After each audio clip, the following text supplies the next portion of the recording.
अम्बा अम्बा अम्बा अम्बा ये क्या होता है? अम्बा अरे आगे सारे, अरे सारे आ जाओ। अम्बा अम्बा अम्बा वो सोचो अम्बा खाना देने आ रहे हैं। अम्बा अम्बा अम्बा गुरु अम्बा अम्बा अम्बा उसके काम में। अम्बा तुम पिक्चर खींच लो कि अम्बा लोगों को देखते अम्बा आ जाते हैं, अम्बा आ जाते हैं। अम्बा ऐसे लोग जब जाए तो ये ऐसे देखने आ जाते हैं। अरे जोरे बोलो, जो उगला सुनता पता अम्बा आयो आयो अम्बा वो एक्सपेरिमेंट করছিল।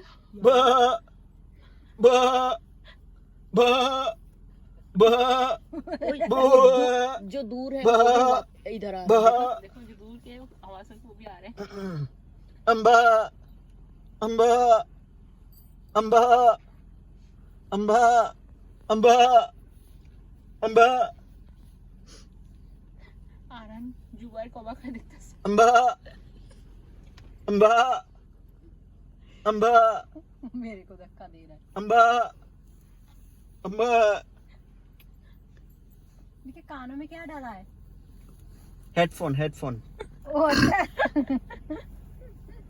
अम्बा आरन अम्बा जोरे जोरे अम्बा अम्बा अम्बा टिकट डाले हुए क्योंकि एक नंबर है वो है। अरे ओके ठीक আছে এখন ওরা মারপিট করবে उनका জায়গা बॉस उसको